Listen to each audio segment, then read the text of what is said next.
Uwa mbere muri aba basore bakora akazi ko kunguruza abantu kuri moto biciwe ngaho mw'ikambi ya nakival yarazwi ku mazina ya Reveriyano Bukuru, akaba yaba muri zone ya New Hope ngaho mw'ikambi ya nakival. Kw'igenekezo rya 15 Nyakanga, Reveriyano Bukuru yariko arikorera akazi kiwe ka misi yose ko kunguruza abantu. Igihe yaragiye gukatira muri village ya New Hope, yarashatse kugira isanganya ahakwa kugonga akana gato, ariko Imana irakinga. Abantu bariko barubaka ngaho muri zone ya New Hope baca bamwahuka n'amahiri arimwe imisumari, ari navyo vyamuviriyemwo urupfu, kuko nta gipolisi cahavuye kimujana kwa muganga.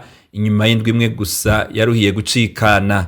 Ahantu injira muri quartier arakanyongera nze bodaboda, birashika no kuvuga umwana mutoya agomba kuza kwinjira muri moto, hanyuma nkuko bodaboda basanzwe bimenyereye ico gihe no kuvuga umwana aca mutego kuguru, baca bahaguruka ngo ngivyo vya bodaboda ngo bitwicira abana, kabaca bahagurukana imbaho zirimo imisumari, nyabaca mukubitisha mu mutwe, baramukubita gushika naho umuntu bamusigara ari ntere, bamukubise imisumari gushikaho imisumari 6 yose, imisumari 6 yemusigaramwo. Ugira kabiri yishwe kuri uno wa gatandatu heze, yarazwi ku izina rya Vianney, akaba yaba muri zone ya New Hope. Bamutoye ikiziga aho bita Mayanja, bamaze kumuca umutwe, ibikonje hamwe n'ibihimba vy'irondoka, nk'uko ino mpunzi y'umurundi yaho nakival ivyigana. Noneho ku munsi wa gatandatu no kuvuga Vianney yarishwe aciwe umutwe, aciwe n'ibikonjo, aciwe n'ibihimba vy'irondoka. Agahinda, ubwoba ni bwinshi mu bantu cyane biyumvira ingene baryama, biyumvira ingene bagenda, biyumvira ko ubwo bwicanye buriko buraza butabona ikintu na kimwe bize gute bigaragazwa. Abarundi baho mw'ikambi ya nakival bakaba batekewe n'ubwoba, kuko babona atangingo ziriko zirafatwa kugira ngo umutekano wabo ukingirwe.